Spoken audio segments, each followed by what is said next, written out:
Apabila orang telah mencapai ma'rifat, maka baru bisa mencapai mahabbah. Betul dengan pengabdian, ritual beribadah pada Allah, baik itu dalam Islam maupun agama yang lain. Jika kita dalam meditasi ritual masih ada diri kita, yaitu masih tingkat abidin namanya, tingkat pengabdi. Tapi kalau tingkat ma'rifat yang menyembah hilang, lebur, yang ada yang disembah saja. Itulah cinta yang paling tinggi, iman yang paling tinggi yang diperjuangkan di dalam perjalanan media. Untuk mencapai ini harus melalui proses spiritual, bukan ilmiah. Ilmu tidak mampu menghantarkan hati menuju Tuhannya. Hanya rambu-rambu seperti saya dari Kediri ke sini, melihat rambu-rambu itu hanya petunjuk jalan. Tapi rambu-rambu itu tidak mampu menghantarkan saya menuju kota di sini. Harus berjalan menuju. Begitulah kita pada Tuhan. Ilmu tidak bisa membawa kita. Hati kita harus berjalan menuju Tuhan. Dan itu harus ada yang membimbing secara rohaniyah, yaitu guru jati. Guru jati tidak perlu berhubungan, cukup berhubungan dengan hati. Hatinya terbimbing. Maka karena punya pengalaman rohani tanpa hubungan lahiriah. Ini seperti Palguna itu tanpa hubungan dengan Durna, hanya dari jauh terbimbing sehingga mencapai satu tingkat yang sangat tinggi. Saya kira bersama. Maka di kita diberikan metode-metode meditasi, metode-metode mujahadah kalau gitu. Dengan kita secara syariat mohon pertolongan pada Allah. Kita merasa dosa, merasa banyak kebutuhan, banyak kesalahan, hina. Mohon pertolongan Allah dengan merintih, membutuhkan kepada Allah, menangis atas dosa-dosa kita hingga Allah memberikan ampun. Iqbalu ala Allah bisiddati dzulli wal inkisar. Menghadap pada Tuhan dengan rasa betul-betul membutuhkan pertolongan Allah, merasa hina di hadapan Allah dan tidak bisa apa-apa. Jika tidak ditolong Allah dan sedetik kita mati. Kebutuhan standarnya itu. Maka aslu khairin dunyawin au khairin, disitulah akan diberi oleh Allah.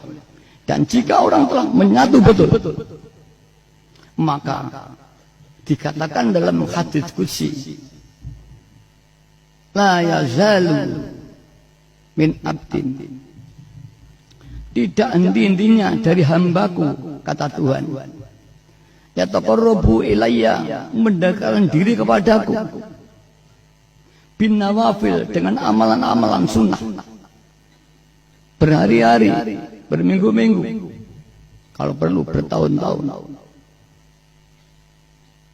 mendekat diri padaku, kata Allah, hatta uhibbahu, sehingga aku mencintai dia.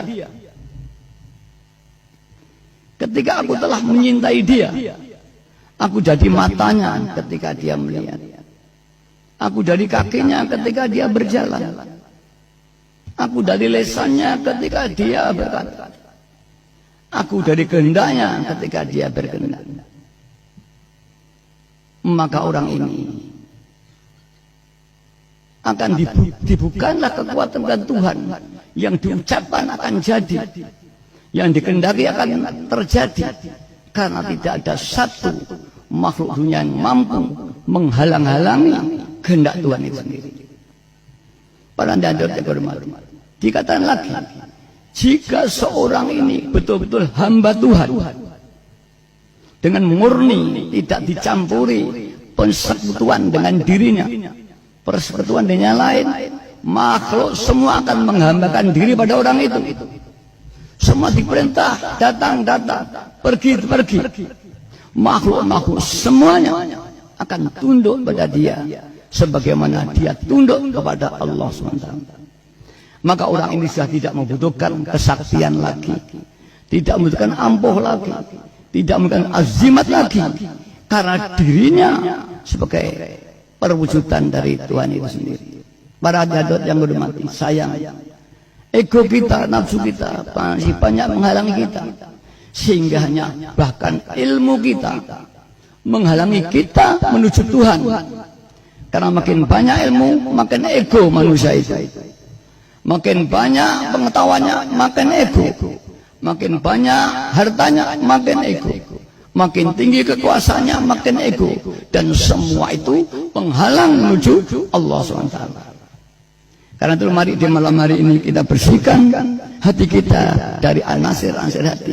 Mudah-mudahan malam hari ini kita dibuka Allah dan bisa sowan di depan Allah besok di yaumil akhirah ma'a Rasulullah sallallahu alaihi wasallam dengan penuh cinta kepada Rasulullah. Para hadirin yang kami hormati, mengisi ini mauludan. Ya, man azama maulidi kuntu syafi'an lahu yaumal qiyamah. Barang siapa menyintai kelahiranku dengan ikhlas, tidak mengharap apa-apa, dia nanti akan mendapat syafaat di hari kiamat nanti. Para hadirat, ditambah lagi ada seorang sahabat matur pada Rasulullah SAW, ya Rasulullah, aku amalku sedikit, aku orang melarat, orang kecil, mungkin di sini orang sudra, ya, saurupan yang tidak punya nilai. Saya hanya punya satu, ya Rasulullah, cintaku kepadamu melebihi segala-galanya. Aku bukan kaya, aku bukan orang kasta tinggi. Rasul menjawab, wahai sahabatku, kau besok di akhirat akan bersama orang yang kau cintai. Walaupun dia orang yang budak di Timur Tengah, desa budak, kau tidak punya apa-apa.